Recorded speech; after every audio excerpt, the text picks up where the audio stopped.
Buenos días y quiero agradecer a los organizadores por la invitación y aprovechar el escenario para hablar sobre la situación de Nicaragua. Como ya sabemos, nuevamente está en garras de una dictadura, la dictadura sandinista. Quiero empezar recordando que el 1 de diciembre de 2019, el secretario general de la Organización de Estados Americanos, Luis Almagro, daba a conocer el inicio del proceso de aplicación de la Carta Democrática Interamericana a Nicaragua, con el fin de buscar soluciones a la grave crisis política que enfrenta el país, que explotó el 18 de abril de 2018 ante el hastío de la galopante corrupción de la dictadura de Daniel Ortega, el enriquecimiento ilícito, el fraude electoral que viene cometiendo desde 2008, un año después que retomó el poder, los crímenes, la represión y la falta de libertades públicas que hoy angustia al pueblo nicaragüense. Con el desarrollo de esa sesión extraordinaria del Consejo Permanente, que fue convocada por el secretario Almagro, daba inicio el uso de ese instrumento, con el que se esperaba autorizar la suspensión de Nicaragua de ese organismo, y ello daba una esperanza a la mayoría de los nicaragüenses que quieren una salida cívica a la crisis del país. Que atraviesa desde, como ya sabemos, Nicaragua ha enfrentado en los últimos 50 años dos guerras.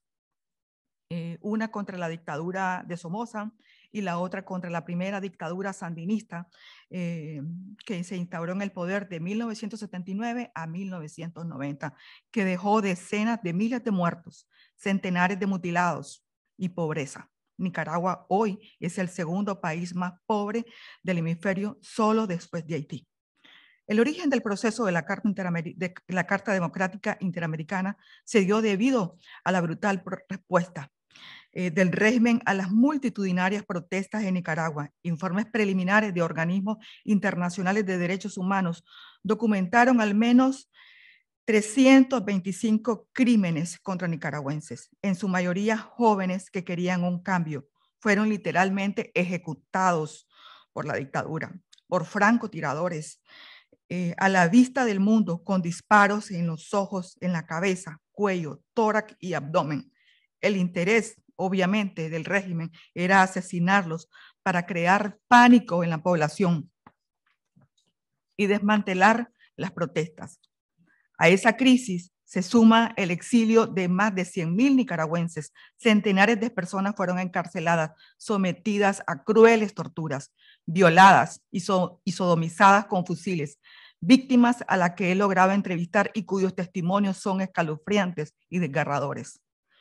Hoy todavía existen 150 presos políticos en las mazmorras de la dictadura sandinista, incluyendo los 36 que han sido secuestrados en la última ola de arresto a partir de finales de mayo de este año.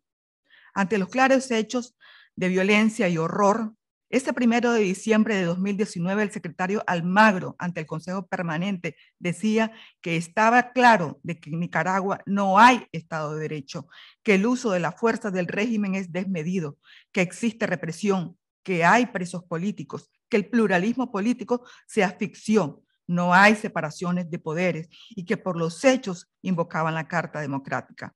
¿Cuánta razón tenía y tiene todavía el secretario Almagro al afirmar que el pluralismo político se asfixió en Nicaragua?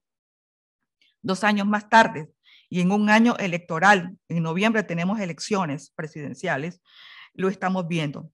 Desde finales de mayo de este año, 7 aspirantes presidenciales están presos, mientras una candidata a la vicepresidencia del Partido Ciudadanos por la Libertad fue inhibida de participar y hoy se enfrenta al aparato represivo judicial por llamar al voto masivo para salir de la dictadura, algo sin precedentes. Los 7 aspirantes presidenciales y la candidata a la vicepresidencia son juzgados por presunto lavado de dinero y traición a la patria a través de un paquete de leyes que Ortega aprobó en la Asamblea Nacional a finales de 2020 para reprimir a la oposición, leyes que aplica a través del sistema judicial al servicio de Daniel Ortega y Rosario Murillo. Ortega, a través de la represión con el respaldo de la policía y el ejército nicaragüense y grupos paramilitares que organiza y financian, que son el sostén de su poder, ha logrado neutralizar a la oposición. Canceló a través del Consejo Supremo Electoral, integrado por militantes sandinistas y aliado, la personería jurídica de 3 partidos políticos que se organizaban para participar en la contienda electoral. Una de las líderes políticas fue despojada de la ciudadanía nicaragüense, que por derecho le corresponde por ser hija de un ciudadano nicaragüense. Ortega despoja de su ciudadanía a nicaragüenses, pero da refugio a prófugos de la justicia por corrupción y los protege otorgándoles la ciudadanía nicaragüense para evitar su extradición.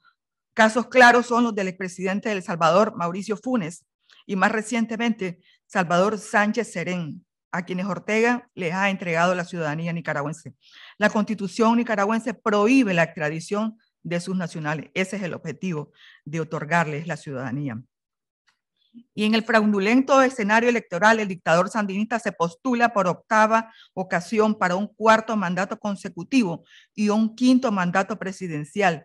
Esto sin incluir los primeros 5 años de la primera dictadura sandinista, que dirigida desde Cuba, Ortega coordinó la Junta de Reconstrucción Nacional. Es decir, que Daniel Ortega lleva en el poder ya 25 años y todo indica que logrará imponerse para 5 años más.